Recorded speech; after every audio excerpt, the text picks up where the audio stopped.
사도행전 강의 오늘 40번째 시간입니다. 누가 하나님을 맡겠는가? 이런 제목입니다.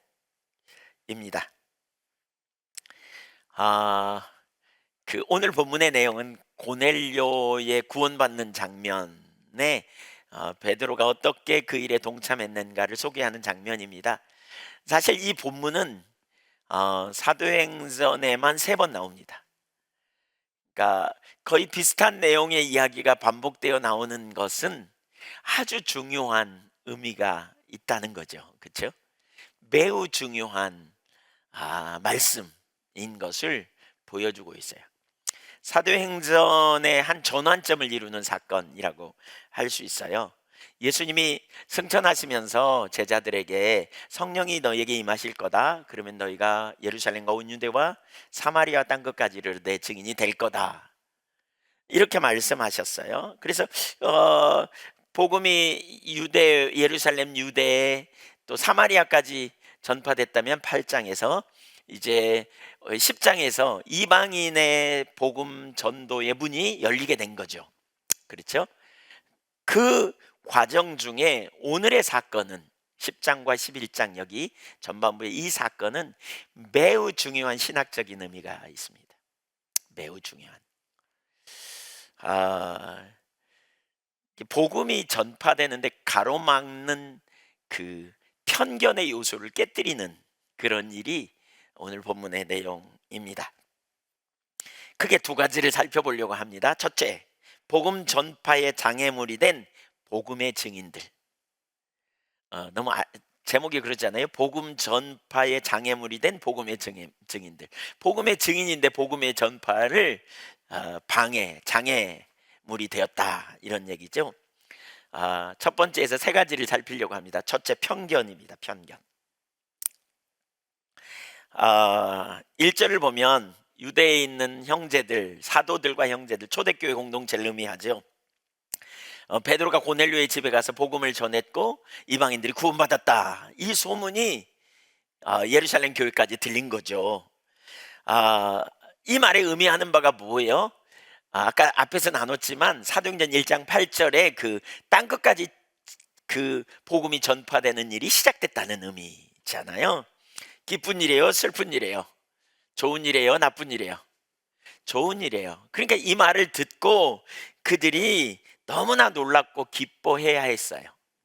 그런데 어찌된 얘기인지 그들이 좋아하지 않았다는 거예요. 이 소식이 그들에게 갈등을 가져오게 합니다. 이 소식이. 2절 보겠습니다. 시작.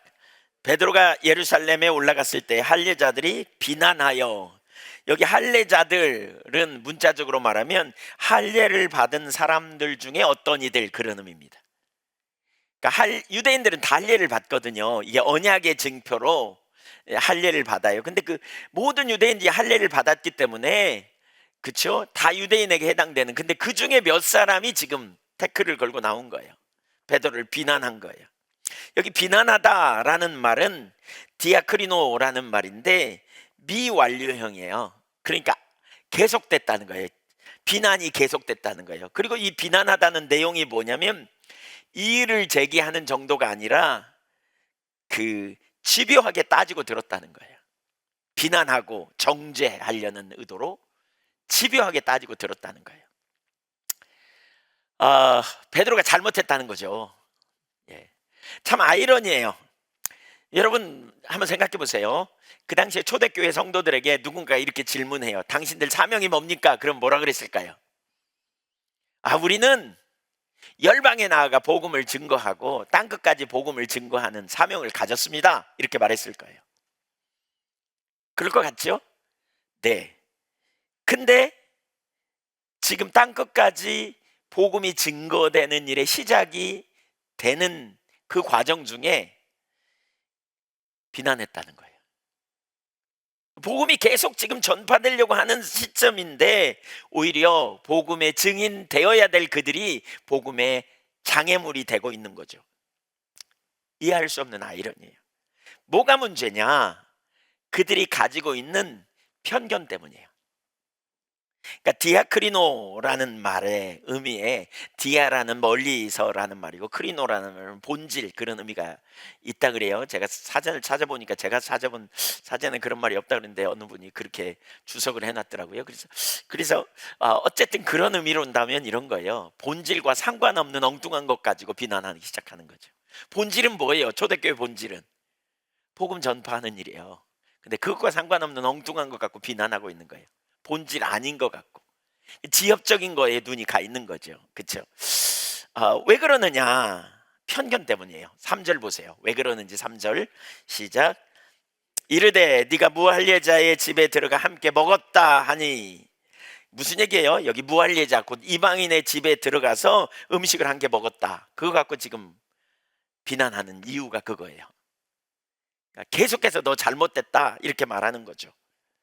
그들은 기독교로 개종했어요. 그럼에도 불구하고 여전히 그들 속에는 차별이 있습니다. 편견이 있습니다.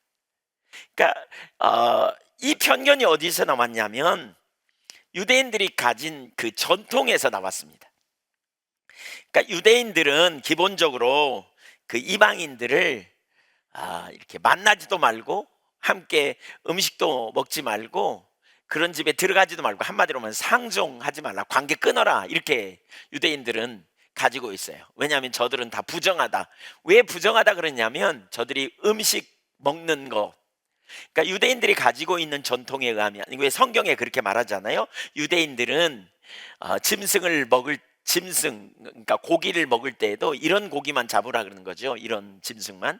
예를 들면 발굽이 갈라지고 되새김질하는 거. 그러니까 소는 먹어도 되고 양은 먹어도 되는데 돼지는 먹으면 안 돼요. 왜요? 되새김질 못하니까 부정하다, 이렇게 보는 거예요. 또 물고기도 지느러미가 있고 비늘이 있는 것만 먹으라 그래요. 그러니까 예를 들면 그 장어나 뭐 미꾸라지나 이런 거 먹으면 안 돼. 이거 다 부정해. 근데 이방인들은 이거 안 가리고 먹는 거죠. 막 먹어요. 또 이방인들은 그 고기를 먹을 때 우상에게 드렸다가 먹는 경우가 많았어요. 그러니까 유대인들이 생각할 때 이방인들은 일반적으로 부정한 사람들이야, 이런 의식을 가지고 있는 거죠. 성경에 이방인은 부정하다 이렇게 말하고 있진 않거든요.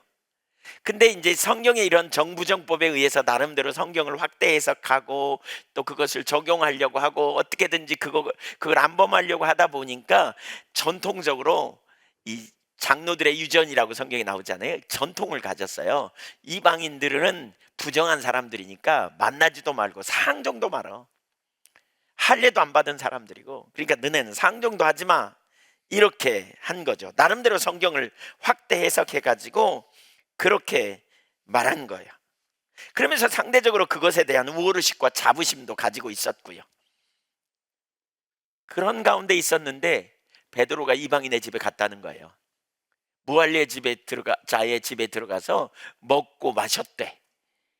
그들이 구원을 받았다 이런 소식이 들렸는데 먹고 마셨다, 이거 갖고 지금 시비 걸고 있는 거죠. 비난하고 공격하는 거죠. 이들이 누구라고요? 기독교인이에요. 그리스도인이에요. 그리스도인들이 지금 그렇게 했다는 거예요. 사실 여러분, 그리스도인이라는 말은 뭘 의미해요? 우리의 정결과 우리의 부정함에 그 초점을 우리가 하나님의 눈으로 볼 때 우리 모든 사람은 다 부정한 사람들이에요. 유대인이나 헬라인이나 다 부정해요. 죄 가운데 죄로 말미암아 부정한 거죠. 우리가 의롭다함을 얻을 유일한 통로는 뭐예요? 예수 그리스도의 십자가예요. 그런 의미에서 본다면 예수 그리스도 안에서 우리는 의롭고 저들은 부정하다라고 말할 수 있는 게 아니에요. 훗날 나중에 바울 사도가 에베소서 2장 18절에 뭐라 그랬어요? 17절 18절 이런 데 보면 하나님이 막힌 담을 헐어놓으셨다. 그래서 하나님과 우리와의 관계가 회복됐을 뿐만이 아니라 우리와 다른 사람과의 관계도 회복됐다, 이렇게 말하거든요. 그러면서 뭐라 그래요? 유대인과 이방인 우리 둘이 한 성령 안에서 아버지께 나아가느니라, 이렇게 표현했어요. 유대인들은 딱 두 가지로만 사람을 분류해요. 전 세계의 사람들. 우리는 피부색을 가지고 분류하기도 하고 우리는 지역을 가지고 분류하기도 하고 그러잖아요. 근데 유대인들은 딱 두 가지예요. 뭐냐? 유대인과 이방인. 그럼 끝이에요. 자기들 외에 나머지는 다 똑같은 사람들, 부정한 사람들. 이런 선민의식, 우월의식을 가지고 저들은 대했거든요. 그러면서 그것이 이런 전통적인 견해에 다른 사람 판단하고 정죄하고 이렇게 했던 거죠, 주로. 네. 근데 예수 그리스도 안에서 예수를 믿는 우리는 그리스도 안에서 의롭다 함을 얻었기 때문에 차별이 없는 거죠. 차별이 없다는 사실을 인식해야 돼요. 근데 그런 은혜를 경험했던 예수님의 제자들이 지금 그 관점이 내려지지 않은 채 제자들을 비난하고 있는 거죠. 베드로를 비난하고 있는 거죠.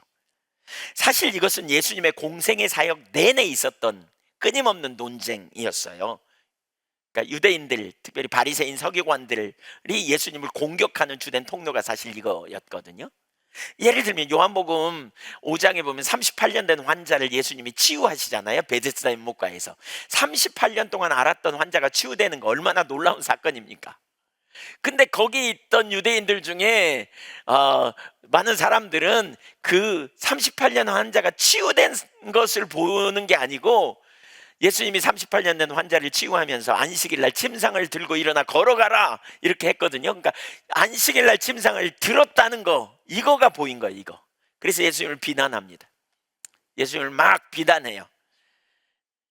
그러니까 예수님이 뭐라 그래요? 난 아버지가 일하시니 나도 일한다. 난 아버지가 행하신 일을 보지 않고는 아무것도 할 수 없다. 이렇게 말하면서 누가 하라 그랬다고요? 아버지가 하라 그랬다. 그러면 성경에 안식일에 일하라 하지 말라. 여러분 성경에 안식일에 일해도 된다고 안 된다고요? 안 된다고요.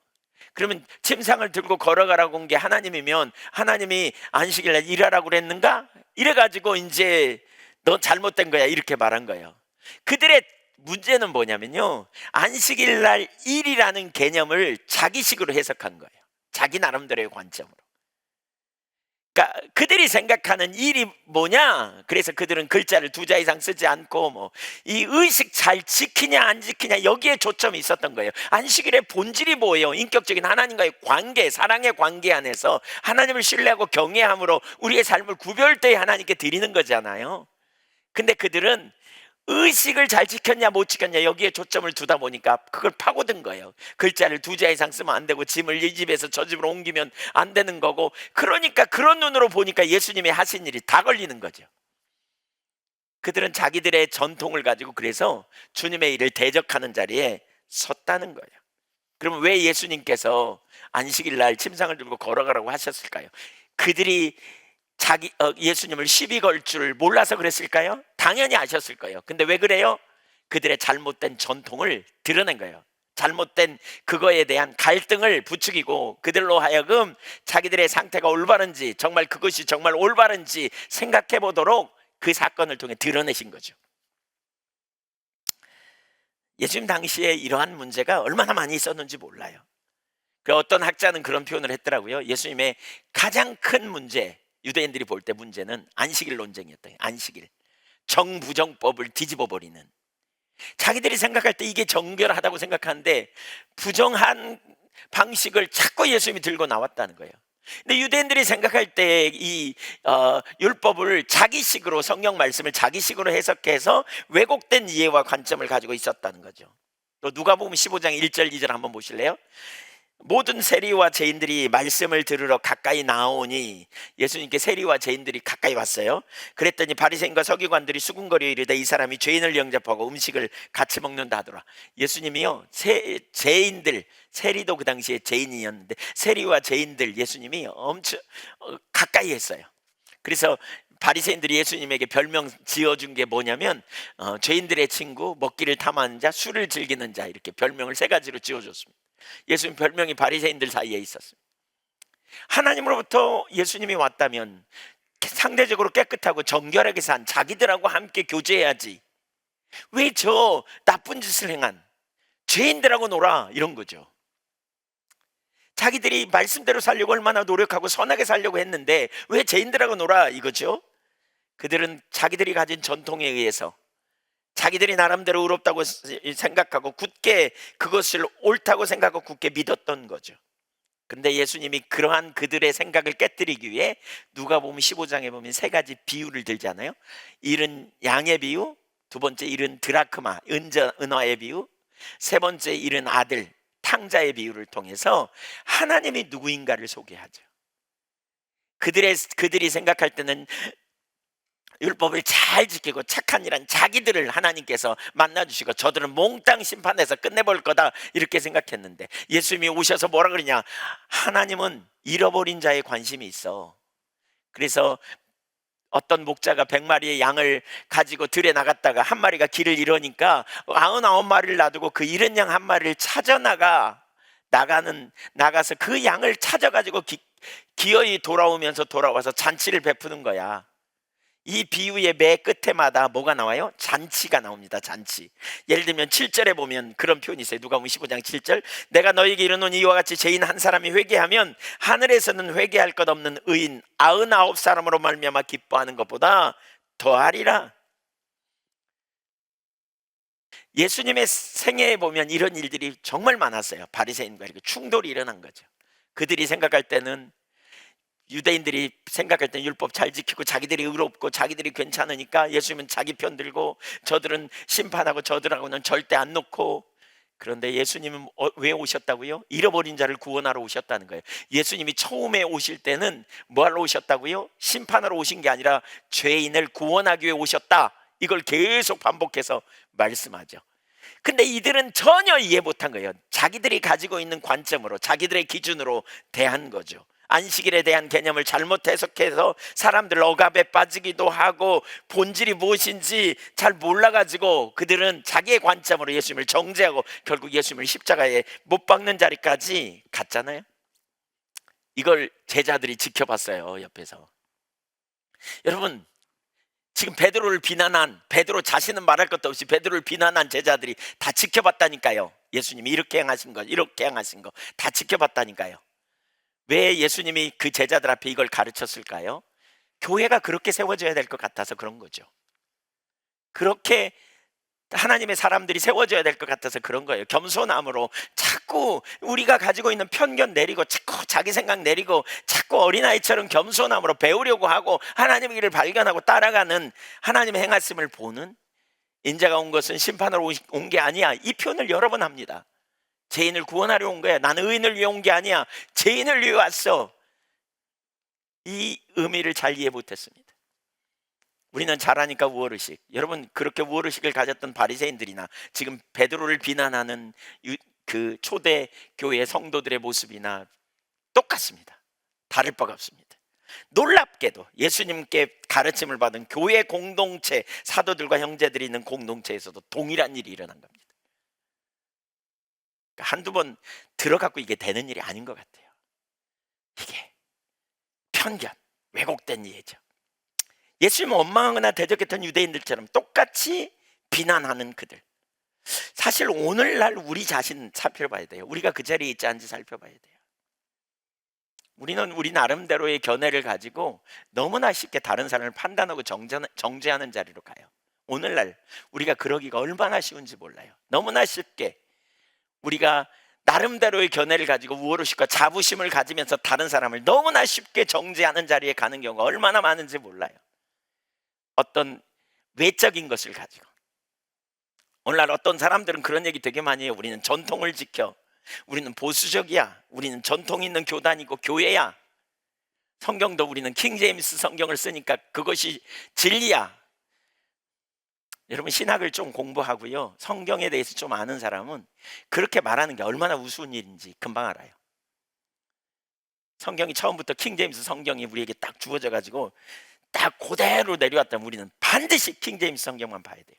근데 성경은 그렇게 오지 않았어요. 성경이 우리 손에 들어오기까지 그렇게 오지 않았다고요. 인쇄술이 발달되지 않았고요, 수많은 사람들의 손을 거쳐서 왔어요.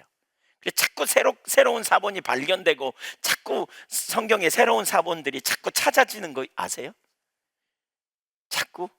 그러니까 왜 수많은 학자들이 그걸 갖고 연구하고 막 하는 줄 아세요? 무엇이 정말 초기에 쓰여진 원본 그대로의 성경인가에 대해서 막 고민하고 씨름하고 연구하고 찾는 거예요. 그러다 보니까 이렇게 해석할 수도 있고 이렇게 볼 수도 있고. 왜냐하면 이렇게 대피를 하는 거잖아요. 옮겨 쓰는 거예요. 그냥 인술술이 발달해가지고 딱 찍어놔가지고 성경이 우리 손에까지 여기까지 딱 와버렸다면 너무너무 좋죠. 근데 그렇게 안 됐단 말이에요. 그 당시에 파피루스라는 갈대에다가 적어 옮겼어요, 성경을. 근데 이게 시간 되니까 썩잖아요. 또 다른 사람들이 또 받아 적다가 까막 조네, 그러니까 엉뚱하게 써. 그래가지고 막 쓴 말을 또 쓰는 이런 사본도 발견돼요. 한 번 쓴 구절을 또 쓰고 막 이렇게. 그 사본이 또 발견돼, 또 나와, 그러니까 발견되기보다는 시대가 흐르고 그러면서 나오고. 그러니까 이 사본은 이렇게 말하고 이 사본은 이렇게 말하는 구절들이 꽤 많아요. 그럼 뭐가 우울해요? 뭐가?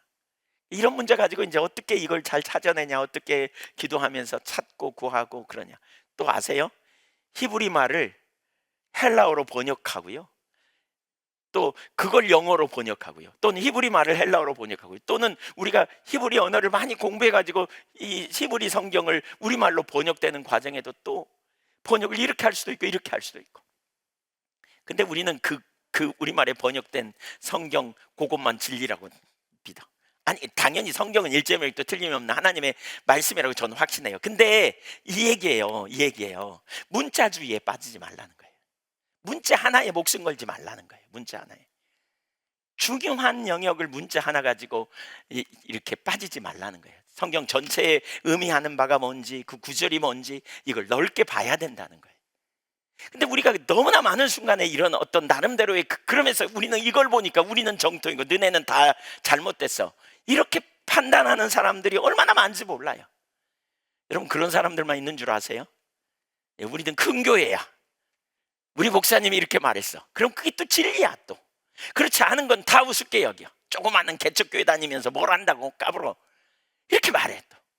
또 반대로 어떤 사람은 그러는 거 있죠. 또 아이고, 저 율법주의자들, 저거 근본주의자들 또 저기 빠져가지고 그냥 아이고, 그냥 나름대로의 잣대를 가지고 우리가 얼마나 많이 판단하는지 몰라요. 쉽게.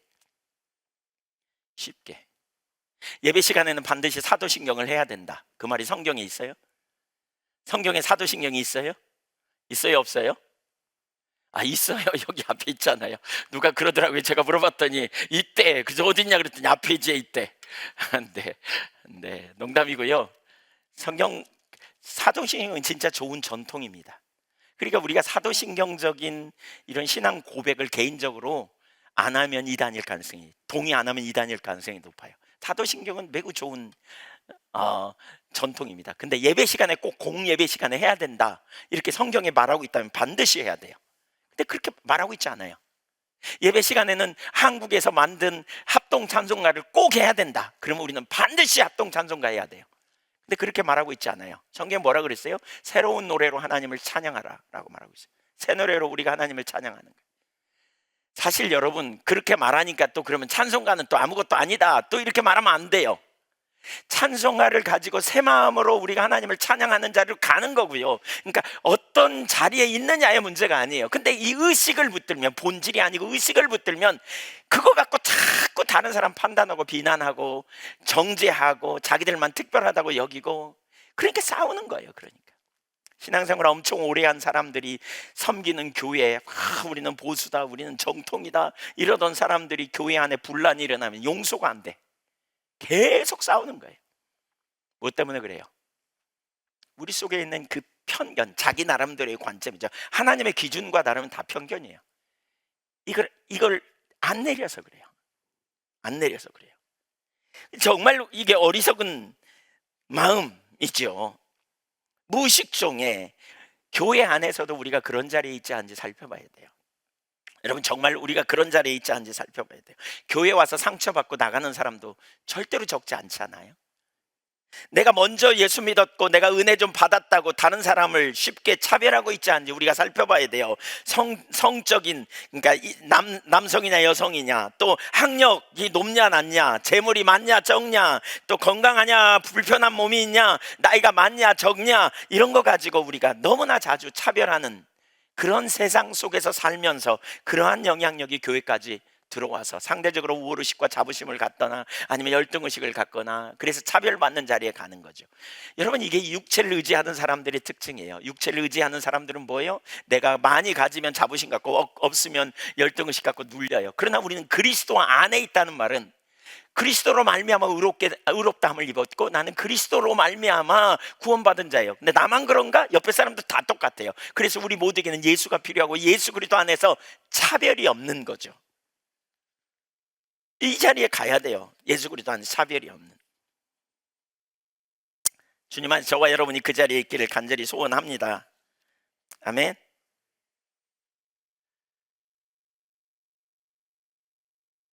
두 번째, 편견이 깨지려면 이 편견이 내려지는 데 있어서 반드시 기억해야 될 중요한 진리가 있는데요. 그게 뭐냐면 은혜 주신 이유를 살펴야 돼요. 은혜 주신 이유.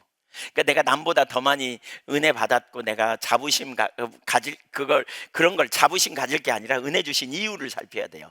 이 편견이 깨지기 위해서 우리가 진짜 겸손함의 자리로 가려면 내가 특별해서 은혜 받은 게 아니라는 거예요. 우리 지난주 살폈던 내용인데요.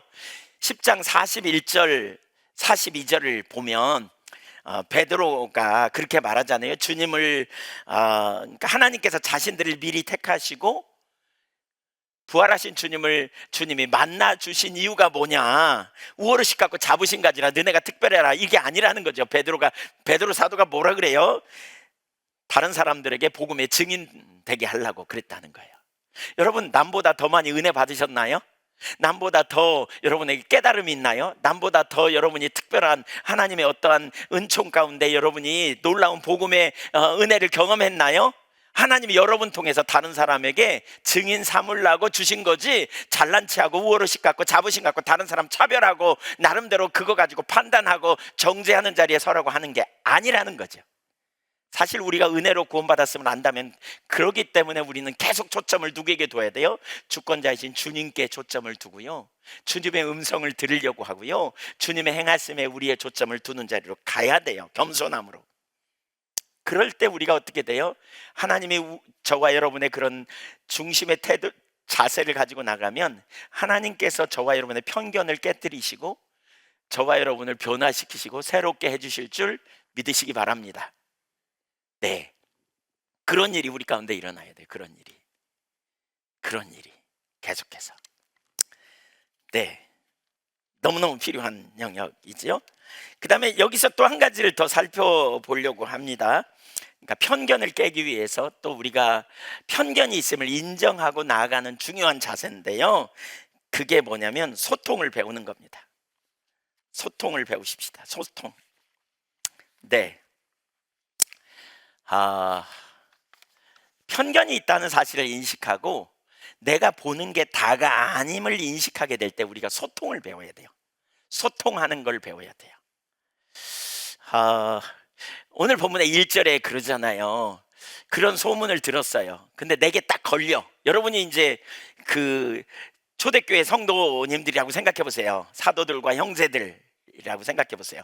근데 베드로를 통해 이방인이 구원받았다. 근데 베드로가 가서 먹고 마셨다더라. 이런 소문을 들었어요. 근데 내게 편견이 있어요. 무할례자하고 같이 놀아? 잘못됐는데? 이런 생각이 들어요. 근데 그 누가 그랬다고요? 예수님의 수제자 베드로가 그랬대. 예루살렘 교회의 최고 리더가 그랬대. 자, 그럼 어떻게 하시겠어요? 여러분 같으면 어떻게 하시겠어요? 오자마자 그냥 퍼부어요?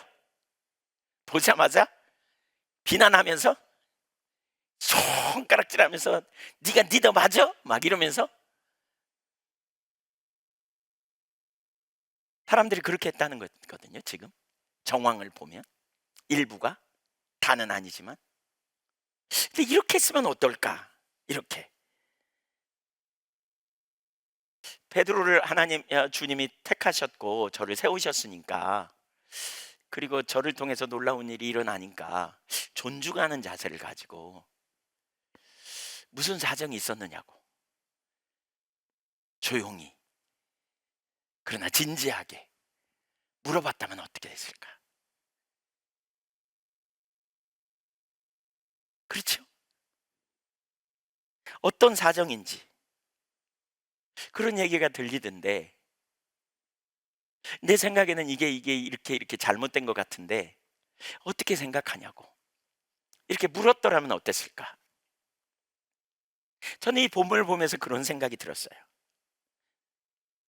베드로도 하나님을 경외하는 사람이고요. 초대교회 성도들도 성령으로 충만했고 하나님 경외하는 사람들이에요. 복음의 비밀을 아는 사람들이에요. 공동체를 이루게 하셨어요, 하나님이. 그렇다면 그런 갈등이나 위기가 있을 때 가서 이렇게 물었으면 어떻게 됐을까? 여러분, 이 사건이요, 가만히 생각해 보면 초대교회 엄청난 위기거든요. 만약에 이 순간에 사람들이 이렇게 말하니까 베드로가 너무너무 열받거든. 니들이 뭘 알아? 막 그러면서 나왔다고 쳐보세요. 초대교회 쪼개져 버렸습니다. 그러면 그 이후에 초대교회는 시작부터 두 파가 나눠졌습니다. 할례파, 무할례파. 금방 나눠졌을 거예요. 여러분, 이건 상당히 심각한 갈등입니다. 지금 여기 11장은 초대교회 아주 큰 위기 중에 하나라고 저는 생각합니다. 왜 오늘날 교회가 연합하고 하나 되지 못할까요? 하나님께서 한 교회로 세워주셨는데 왜 교회 가운데 끊임없는 갈등과 시비와 문제가 끊어지지 않을까요? 저는 소통이 얼마나 중요한지 생각해 봅니다. 가정도 마찬가지입니다. 결혼하면서 하나님께서 두 사람을 만나게 하시고 하나 되게 하셨는데 왜 대화가 안 되고 왜 문제가 생기고 성격 차이라고 하는 이유로 헤어지는 분들이 그렇게 많을까요? 뭐 특별한 이유가 있는 분들이 많이 있어요. 그런 다른 이유는 정말 이해가 되고 또 충분히 공감해요. 그런데 어떤 영역에서는 대화가 안 돼. 왜 그럴까요? 원수 마귀가 다양한 통로를 통해서 하나님의 사람들, 하나님의 교회를, 하나님의 가정을 깨뜨리는 일을 하고 있지 않은지 우리가 잘 분별해 봐야 된다 싶습니다. 주님의 교회를.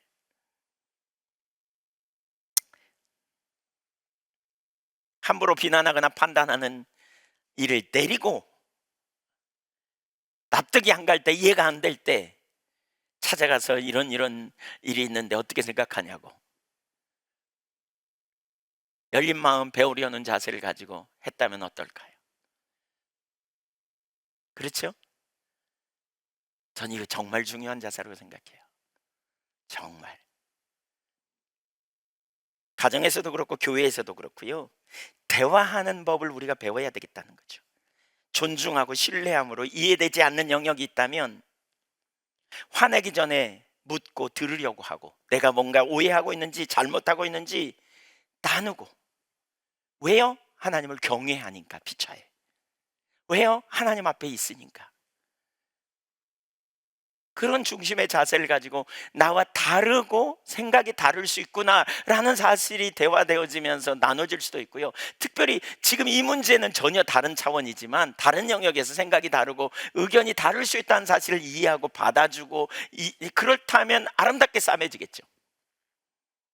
교회 안에서 이건 정말 중요하다고 생각해요. 특별히 지도자들의 어떤 말이나 행동에 대해 우리가 선입견을 가지고 판단하고 후욕하고 비난하는 식으로 나서는 건 정말 위험합니다. 판단이나 비난하기 전에 존중하는 태도를 가지고 어떻게 된 것인지 또 그걸 어떻게 받아들일 수 있는지 이렇게 나눌 수 있다면 매우 건강한 성도, 건강한 교회가 될 것입니다. 특별히 저는 오늘날 상당히 심각한 문제 중에 하나가 이 문제라고 생각합니다. 여러분, 설교를 들으면서 이렇게 그 목회자가 잘못된 것처럼 여겨지거나 지금 설교가 잘 안 들리는 그런 일이 있다면 여러분 우연으로 여기면 안 됩니다. 오늘날 정보의 홍수 시대거든요. 특히 우리가 너무나 쉽게 많은 정보를 받아들이기가 얼마나 쉬운지 몰라요. 문제는 그 모든 정보가 다 온전한 정보가 아니라는 거죠. 거짓. 그래서 요즘 뉴스 같은데 팩트 체크 얼마나 많이 나옵니까? 왜? 진짜인가 아닌가 체크하잖아요. 근데 뭐 카더라 통신 뭐 이런 거 되게 많거든요. 근데 신앙적인 부분에서도 이런 일들이 정말 많아요. 그래서 왜곡된 시각을 갖기가 참 쉬워요. 우리는 우리 자신을 너무 잘 믿어요. 그래서 우리는 들으면 내가 분별할 수 있다고 생각해요. 근데 여러분 절대 그렇지 않아요. 왜요? 특별히 설교는 성경을 가지고 하거든요. 성경 말씀을 가지고 풀어 설명하기 때문에 우리는 그 말씀이 진리구나 그리고 그냥 빨려 들어가기가 쉬워요. 만약에 성경 말씀이 있는데 우리가 왜 속아요? 이렇게 말한다면요, 이단 한 명도 안 나와야 돼요. 이단도 다 성경 가지고 하는 거 아세요? 그래서 뭐가 중요하냐면 신학이 중요해요. 신학, 성경을 보는 눈이 있어요. 올바른 신학을 가지고 성경을 올바로 해석하고 적용하고 풀어가는, 이게 얼마나 중요한지 모른다는 거예요. 특별히 하나님을 갈망하고 배우기를 원하고 뭔가 알기를 원하는 사람들이 흔히 빠지기 쉬운 잘못된 그럴듯한 정보에 빠지기가 쉽습니다. 왜냐하면 오늘날 너무나 쉽게 우리는 접할 수 있거든요. 그렇게 되면 그때부터 신앙에 혼돈이 오고요, 어쩌면 교회에서 설교 잘 안 들릴 수도 있습니다. 문제가 옵니다. 기억할 필요가 있어요. 교회가 저는 매우 중요하다고 생각해요. 왜냐하면 하나님이 인도하셔서 교회 공동체에 함께하게 하셨다면 교회 공동체에 있는 분들은 교회 안에 목회자를 신뢰해야 돼요. 특별히 담임 목사를 신뢰해야 돼요. 제 말 잘 들어라 그 말이 절대로 아닙니다. 초대교회 공동체가 교회 공동체가 최소단입니다. 몇 주 전에 나눈 이야기 아마 기억하실 거예요. 신학이 중요하다니까요. 우리가 성경을 읽을 때 기본적으로 보는 시각이 있어요. 어떤 시각을 가지고 보느냐, 이게 신학이에요. 이런 논란이 있는 주제들이 많거든요. 예를 들면 예정론이냐 자유의지냐 이런 문제, 예를 들면 종말론에 대해서 어떻게 종말이 오느냐 이런 것도 성경의 다양한 견해를 가지고 볼 수 있는 요소들이 정말 많아요. 그리고 그건 절대 쉽지 않은 주제이기도 해요. 초자연적인 성령 역사가 끝났냐 계속되느냐 이런 것도 논란이 엄청 많아요. 근데 우리는 어떤 분의 설교를 들으면서 그분이 나름대로 논리를 가지고 하는 설교를 듣고 그것이 진리라고 꽉 믿습니다. 그리고 거기에 기초해서 나머지를 받아들이고 안 받아들이고 판단하기가 쉽습니다. 그래서 저는 목회자가 진짜 위험하다는 생각을 해요. 설교할 때. 왜? 사람을 실족하기도 하고 넘어지게 될 수도 있다. 소경이 소경을 인도하면 자기만 빠지는 게 아니라 몽땅 끌고 들어가는 거니까. 그래서 책임성이 훨씬 큰 거죠. 훨씬 커요. 왜요? 진짜 잘해야 되니까. 진짜 두렵고 떨림으로 전해야 되니까. 그 어떤 메시지는 정말 중요한 메시지인데 그 메시지에 대하여 책임을 지고 서는 거죠. 누구 앞에서? 하나님 앞에서. 그러기 위해서 뭐가 필요해요? 정말 많이 연구하고 나름대로 그 영역에 대해서, 그러니까 나눴지만 제가 신학교 가서 한 얘기 나눴죠. 왜 되게 이렇게 가르치죠 학교에서. 근데 신학교 가자마자 제가 믿었던 부분은 이런 관점을 가지고 있었어요. 근데 첫 주에 이런 관점의 책을 읽게 했어요. 요약하라고. 그래서 읽고 요약했어요. 근데 그 다음번에 전혀 이것과 다른 관점의 책을 읽고 요약해내라 그랬어요. 읽다 보니까 뭐 이런 게 있어? 그러고 처음에 그랬어요. 그 다음 주에 또 이쪽 책을 읽으라 그랬어요. 그 다음 주에 또 이쪽 책을 읽고 내려요. 근데 점점 가면서 제가 보니까 이것만이 아니구나, 이렇게도 볼 수 있구나, 이게 충분히 신학적인 근거가 있구나, 성경에 얼마든지 그런 구절들이 있고 이런 부분도 있구나, 이걸 보게 됐어요. 한 학기 지나면서 제가 뭘 느끼는 줄 아세요? 와, 이거 보통 일이 아니다. 하나님의 말씀을 선포한다는 건 이건 참 어려운 일이구나, 책임성이 있구나, 어떤 이슈에 대해서는. 그러니까 뭐예요? 충실하게 그런 부분을 고민하고 씨름하고 연구하고 보면서 하나님 앞에서 이게 옳다고 믿어지는 것을 가지고 선포하는 거예요. 그래서 책임을 지는 거예요. 누가? 목회자가. 누구 앞에? 하나님 앞에. 여러분 쉽지 않은 거예요. 저는 목회를 뭐라고 생각하냐면 우리가 함께 하나님 나라를 향해 가는 거라고 생각해요. 우리는 함께 하나님 나라를 향해 가요. 목회. 다른 게 아니에요. 그래서 목회자를 신뢰하는 자리에 있어야 돼요. 목회자를 신뢰해야 돼요. 목회자가 하는 설교가 여러분의 의견과 다른 것 같고 분명히 성경이 그게 아닌데 그렇게 하는 것 같으면요, 얘기해줘야 돼요. 얘기해야 돼요. 그래야 저도 구원받죠. 네. 그래야 저도 깨닫죠. 잘못되면 살펴보고, 아니면 내가 잘못된 것일 수도 있으면 고치고. 이게 지체죠. 이게 공동체를 이루는 거죠. 근데 그렇게 되지 않잖아요. 여기서 이 설교 듣고 제가 모든 설교를 듣지 말라는 말은 절대로 아닙니다. 제 설교만 들으라는 말 절대로 아닙니다. 건전하고 매우 귀한 분들 정말 많습니다. 근데 문제는 너무 위험하다는 거예요. 막 여기저기서 막 보는 거예요. 막 봐. 그래가지고 아닌 걸 가지고 긴 것처럼 우리가 그런 자리에 가는 경우가 정말 많아요. 근데 그렇게 되면 무슨 일이 있느냐? 제일 먼저 설교를 잘 못 들어요. 부정적인 얘기를 해요. 저에 대해서. 우리 목사님은 이런 것만 설교해. 아이고 이런 거는 모르는 것 같아요. 조만간 갑니다, 그분은. 근데 가서 어느 교회 가서 잘 정착하고 잘 살면 괜찮은데 떠돌이가 돼요. 대부분 그렇게 돼요. 신앙생활 못 해요, 그 이후부터. 제가 이걸 많이 봤어요, 여러분에게서. 이 소통이 얼마나 중요한가라는 걸 봐요. 그래서 정말 우리가 여러분 지금이라도요, 여러분 설교 듣는 가운데 혹시 부딪히면 저한테 오세요. 같이 나누시게요. 그리고 제가 잘못됐는지 살펴도 보고 보기도 하고 옳다면 신뢰하고 따라가셔야 돼요.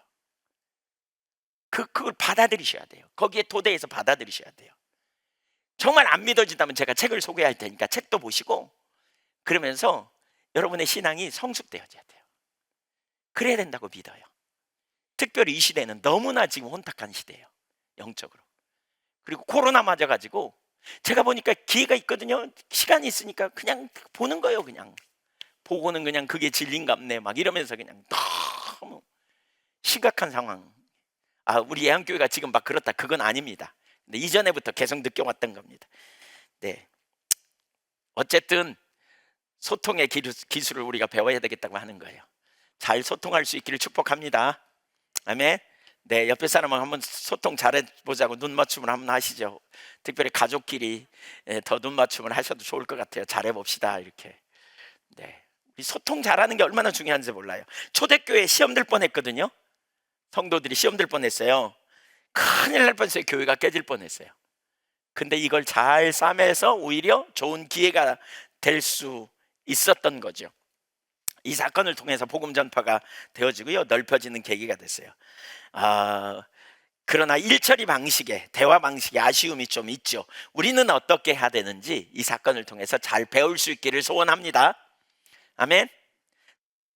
두 번째, 하나님의 행하심을 보라. 그러니까 갈등을 어떻게 싸맬 수 있는가, 이제 이런 부분이고요. 그 갈등을 통해서 하나님의 행하심을 보는 기회가 주어집니다. 첫째, 베드로의 리더십입니다.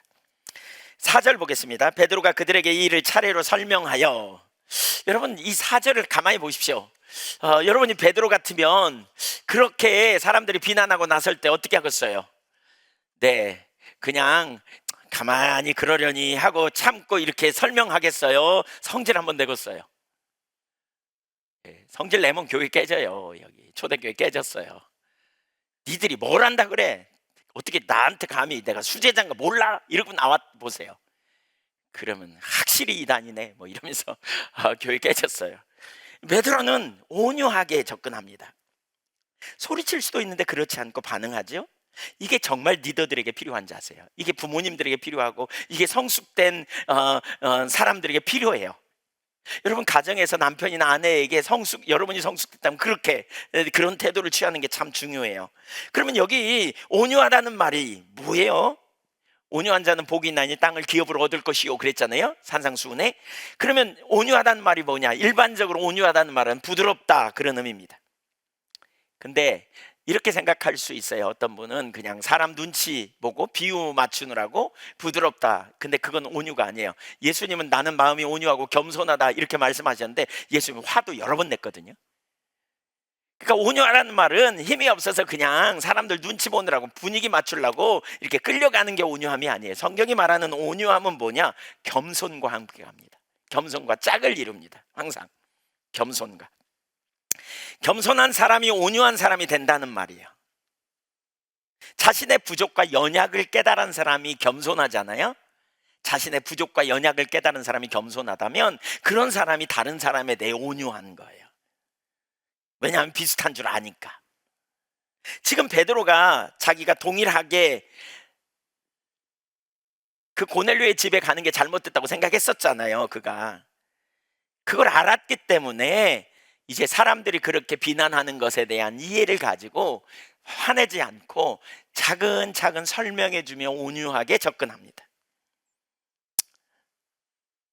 우리가 다른 사람, 우리 그리스도인이 이런 자세를 취하는 게 참 중요해요. 우리 그리스도인은 기본적으로 온유한 삶이 돼야 돼요. 왜냐하면 우리는 은혜로 구원받은 자니까. 맞습니까? 네. 여러분 한번 제가 나눠볼게요. 이번에 LH 공사 뭐 아시죠? 신도시 땅 있는 얘기 때문에 공무원들 막 땅 투기 미리 해가지고 정보를 이용해서 사가지고 이렇게 그것 때문에 지금 심각하지 않아요? 떠들썩하고요. 근데 이제 제가 이렇게 한번 생각을 해봤어요. 여러분에게 질문을 해볼게요. 여러분이 공무원인데요. 여러분이 그 자리에 예를 들면 여기 광주 산정지구에 신도시가 생긴다 그러잖아요. 이 비밀을 1년 전에 알았어요. 여러분만 알았어요. 이 된다는 사실을 알았어요. 그러면 여러분은 어떻게 하실 건가요? 제가 예를 들을게요. 1번 무조건 산다. 땅을 산다. 나도 산다. 거기 주변에다 땅을 산다. 2번 땅을 사는 건 너무 좀 위험할 것 같고 만약에 걸리면 큰일 날 테니까 쫓겨날 테니까 그냥 내가 아는 누군가에게 은근히 정보를 흘려준다. 2번 3번 절대 안 산다. 말도 안 되는 얘기다. 4번 상당히 갈등하며 고민하며 시간을 끌 것 같다. 1번 손 들어보세요. 솔직히 손 들어보세요. 산다. 나는 산다. 산다. 네, 산다. 예. 두 번째, 나는 은근히 알려준다. 은근히 정보를 흘릴 것 같다. 내 가족이 가난하다는데 은근히.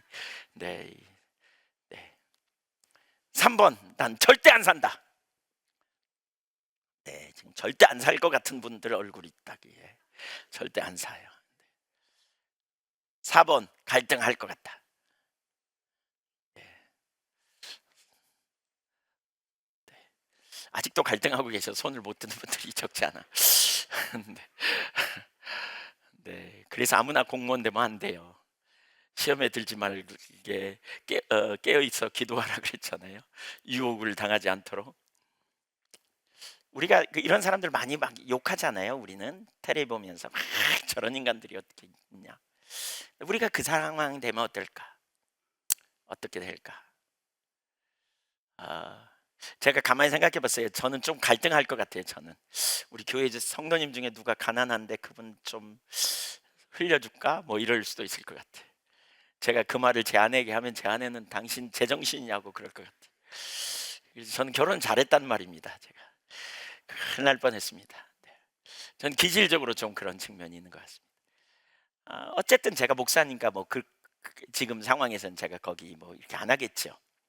공공성을 또 소중히 여겨서. 그렇지만 우리 모두 비슷한 사람이라는 거예요. 그래서 우리가 누군가가 잘못한 행위에 대해서는 분명히 돌이켜야 되겠지만 그러나 그 사람을 우리가 어떤 자세로 취할 건지 보는 거예요. 교회 안에 이런 태도가 필요합니다. 교회 안에서도 우리가 이런 자세가 필요합니다. 어떤 사람들의 태도, 어떤 사람들의 자세, 대할 때 어린아이처럼 미성숙해서 또 어떤 영향이 실수 막 하고 다니고 우리가 그런 사람들을 어떤 자세로 대해야 될지, 자기를 비난하는 사람들에 대해서 우리가 어떻게 대해야 될지. 저도 어제 어떤 부정적인 얘기를 좀 듣고요, 발끈하더라고요. 그냥 제 속에. 그래서 제가 그 순간에 대해서 막 이렇게 하려고 그러더라고요.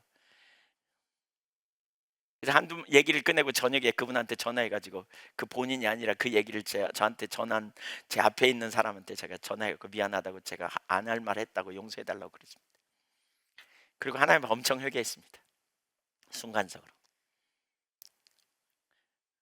우리가 어떤 존재인지를 우리가 알 때 진짜 온유함. 베드로의 이전의 성품과 정말 많이 달라졌잖아요. 그래서 베드로는 온유함으로 이제 그 문제를 풀어가는 일을 합니다. 어떻게 하는지 보실까요? 5절 이하를 보세요. 한마디로 말하면 베드로는 뭐 하느냐? 지금 하나님의 행하심을 나눕니다. 여러분 이거 정말 되게 중요합니다. 내 의견이 중요하지 않아요. 우리가 초대교회를 읽어가면서, 지금 사도행전 읽어가면서 하나님의 행하심을 보고 우리는 그 일에 동참하는 거라 그랬잖아요. 그러니까 하나님의 행하심을 나누는 거예요. 내 생각에는 이게 아니었어요, 베드로가. 하나님의 행하심을 그들에게 나눴더니 그들이 그 말을 듣고 공감하면서 생각이 변화됩니다. 그래서 5절 이하에서부터 쭉 16절까지 보면 하나님이 행하셨다, 이런 이야기들을 계속해요.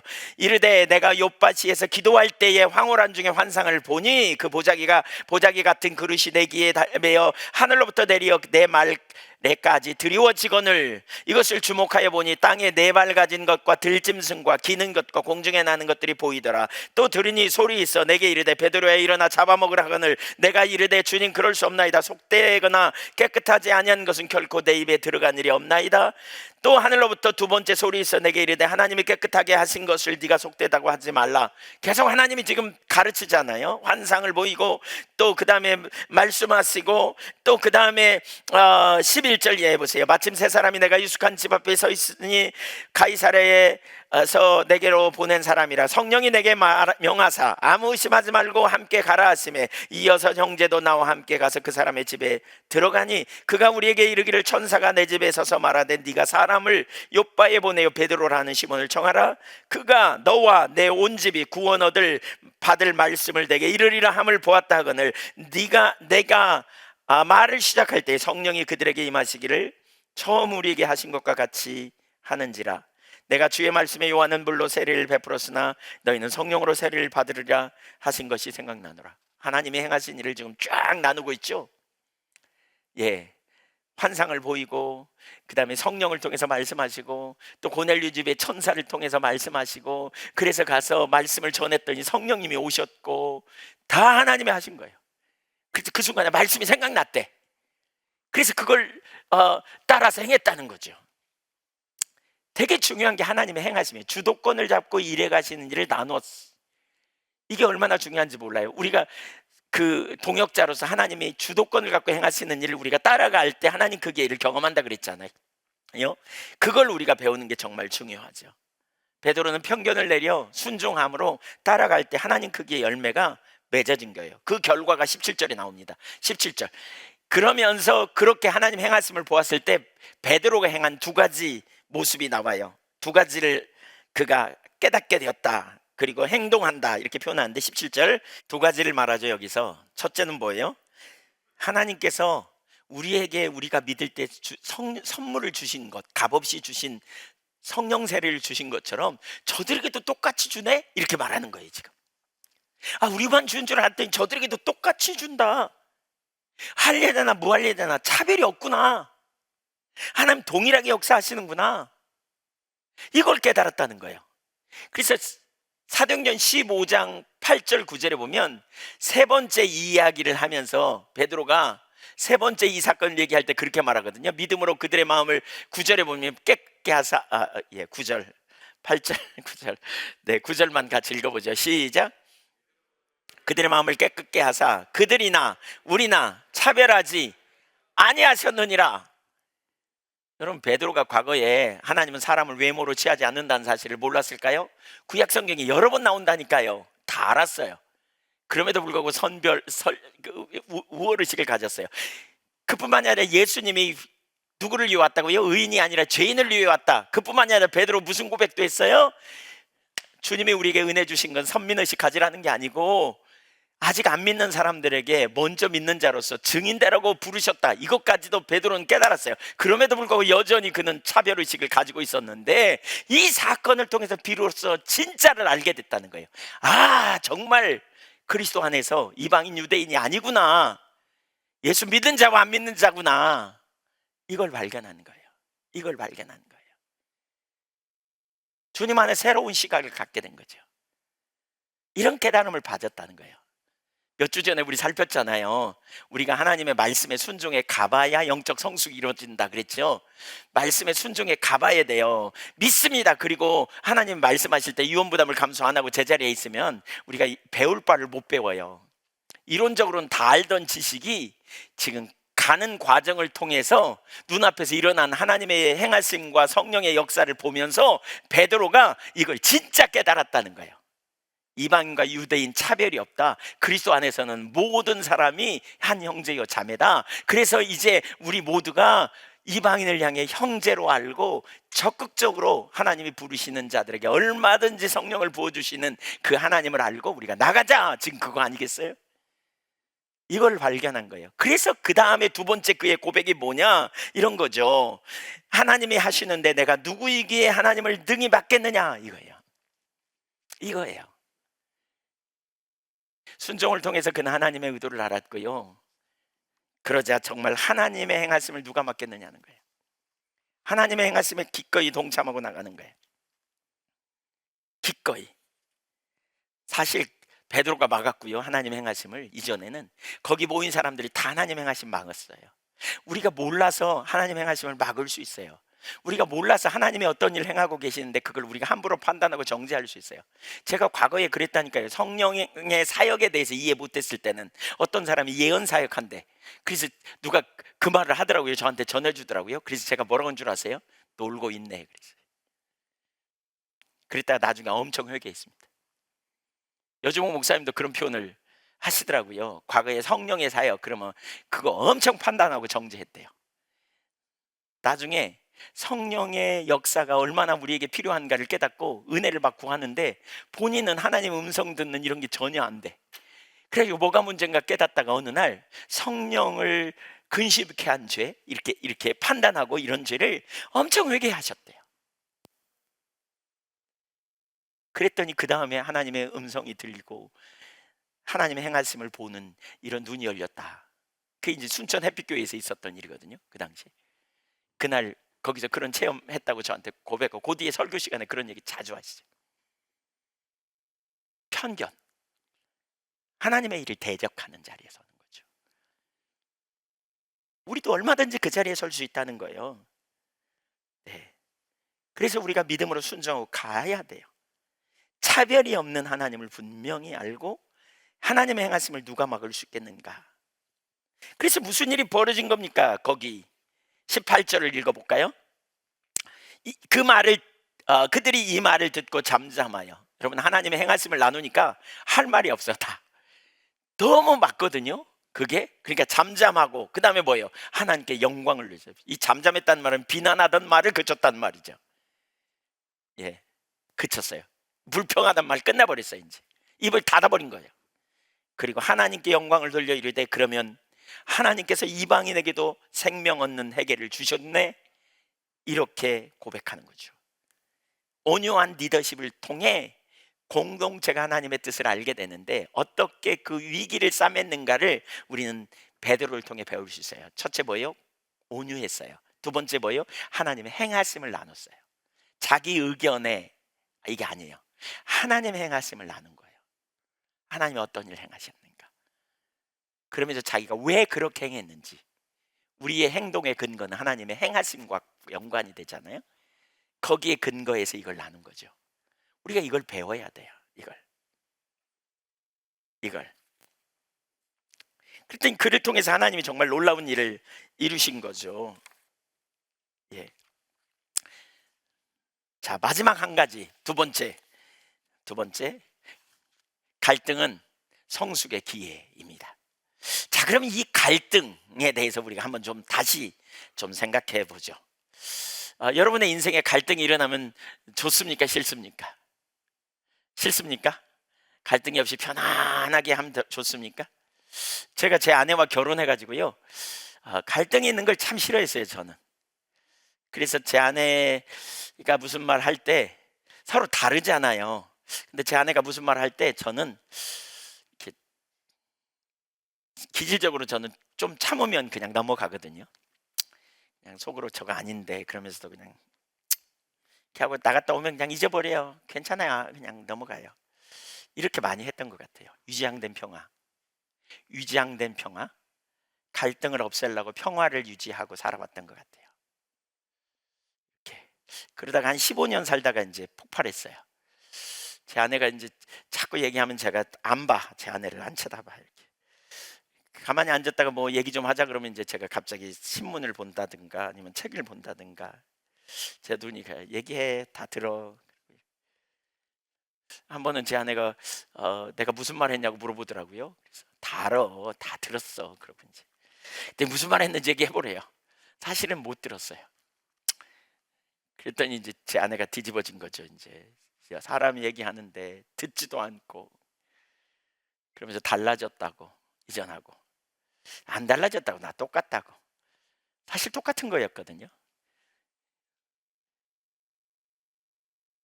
대화를 하자고. 그래서 그때부터 이제 제가 속마음을 털어놓기 시작했습니다. 이렇게.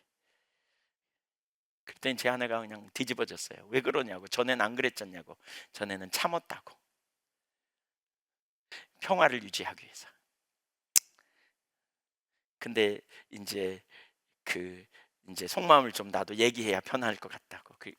제 아내가 무슨 책을 가지고 와서 저한테 줘가지고 이제 그 책에 부부가 딱 저희 같다 그래서 그 모습을 보니까 딱 그런 것 같아요. 그래서 정직이 말하기, 정직을 말하기, 내 느낌을 말하기 이런 얘기를 하기 시작했어요. 제 아내.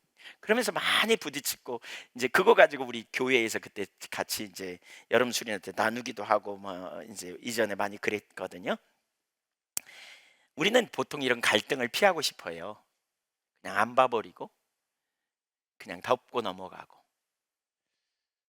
근데 제가 신앙생활을 하면서 또 인생을 살면서도 그렇고 우리 그리스도인의 살아가는 삶, 또 공동체가 건강하기 위해서 진짜 필요한 게 갈등을 잘 다루는 거더라고요. 근데 오늘 이 본문의 내용도 굉장히 큰 갈등이잖아요. 교회가 쪼개질 수도 있는 위험이 있잖아요. 이 갈등의 문제를 다루지 않고 넘어갔더라면 어떻게 됐을까? 만약에 말이죠. 베드로가 이 사건을 통해 속이 상했다고 그냥 이렇게 또 교회가 쪼개질 수도 있으니까 위험 부담을 감수하지 않으려고 그냥 에이 그냥 참고 넘어가자 그러면서 얘기 안 해버려 그냥. 그랬더라면 어떻게 됐을까? 베드로가 고넬료의 집에 가서 복음을 전하고 그들이 복음을 받았다는 소문이 예루살렘의 교회까지는 안 들어갔다면 어떻게 됐을까? 만일 사람들이 그래도 베드로가 수제자인데 그 얘기 꺼내면 베드로 속도 상하고 에이 그냥 갈등 안 일으키게 하니까 조용히 하고 그냥 넘어가자, 공개적으로 비난하는 일 하지 말고 또 대화하는 일도 하지 말고 그냥 넘어가자 그랬더라면 어떻게 됐을까? 그래서 그 일에 대해 베드로가 자세히 하나님의 행하심을 나누지 않았더라면 어떻게, 그럴 기회가 없었더라면 어떻게 됐을까요? 예루살렘 교회는 잠시 동안 아무 일도 없었던 것처럼 평안해 보이겠지만 그러나 사람들 속에는 불신앙, 그러니까 불신이죠. 베드로에 대한 불신. 저 인간 좀 이상한 인간이야. 저 신앙을 의심해 봐야 돼. 이런 편견으로 사로잡아서 교회가 온전히 세워지는 일은 불가능했을 거고요. 이보다 훨씬 더 큰 문제는 그들이 열방을 향해 나아가야 될, 그럼에도 불구하고 편견 때문에 장애물이 있는데 이 장애가 무너지는 일은 안 됐을 거라는 거예요. 이 장애물이 무너지는 일이 안 됐을 거라는 거예요. 복음이 땅끝까지 증거되는 일이 절대로 일어나지 않았을 거라는 거예요. 그런 의미에서 본다면 이 갈등은 하나님이 그들 속에 감춰져 있던, 숨겨져 있던 문제를 드러낸 것이라고 말할 수 있습니다. 여러분, 두 사람이 사랑해서 결혼합니다. 함께 삽니다. 별 문제가 없어. 사랑하니까 엠바드가 다 커버됐어. 근데 살다 보면 나오잖아요. 다름이 나오잖아요. 자기 생각이 나오잖아요. 기준이 다른 게 나오잖아요. 그때 어떻게 합니까? 잘못 처리하면 어떻게 돼요? 성격 차이로 우리 끝이야. 이렇게 말할 수 있습니다. 교회도 마찬가지입니다. 그러나 우리에게는 공통분모가 있습니다. 하나님을 사랑하는 공통분모. 우리에게는 하나님이 주도권을 가지고 역사하시는 역사가 있습니다. 그래서 저는 개인적으로 제가 이걸 깨닫고 난 다음에 갈등이 정말 놀라운 축복이구나, 이걸 발견했어요. 어떤 분들은 가끔 이런 얘기해요. 교회에 뭐 이렇게 뭐도 안 되고 막 그런다, 막 너무 좀 그런 것 같다 이런. 근데 저는 그게 너무 좋은 기회라고 생각해요. 너무나 좋은 기회. 왜요? 이제 새롭게 하나님의 기준을 따라 조정하고 가면 돼요. 가면 돼요. 그걸 통해 배우면 돼요.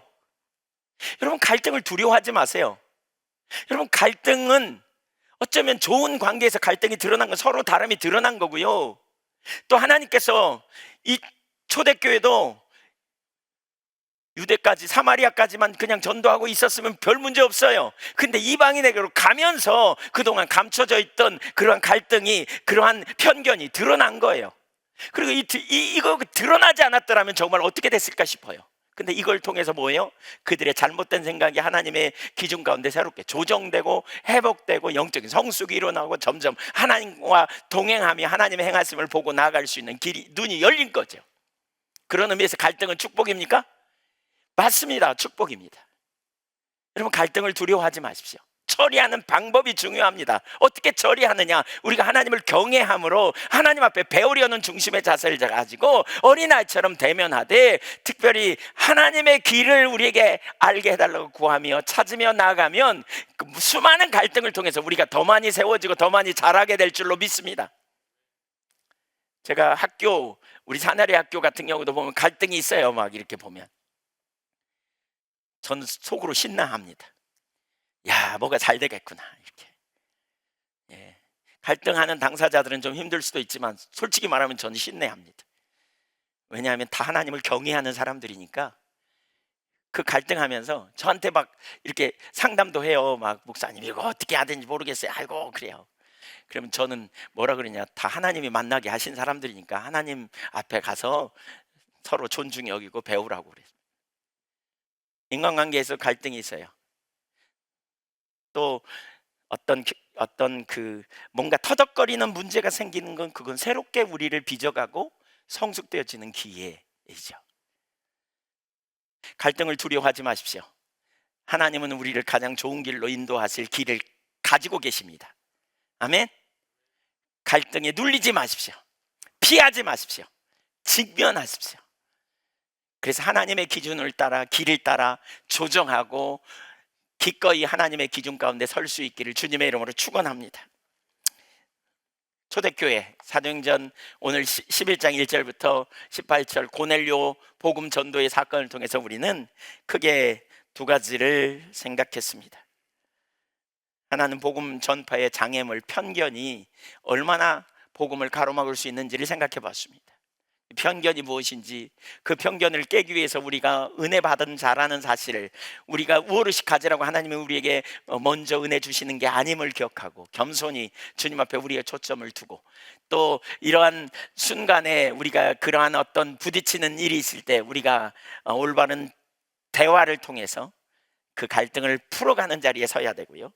두 번째로는 하나님의 행하심에 우리가 행하심을 나누고 리더십을 가지고 온유함과, 사람을 대할 때 온유함과 사랑으로 대하면서 하나님의 행하심을 가지고 나아가 또 하나님만 기쁘시게 하는 삶을 우리가 나아감을 통해서 우리가 영적으로 성숙되는 거죠. 갈등이 온다면 피하지 마십시오. 도망가지 마시자고요. 직면하십시다. 문제를 만나면 직면하십시다. 우리는 다 하나님 사랑합니다.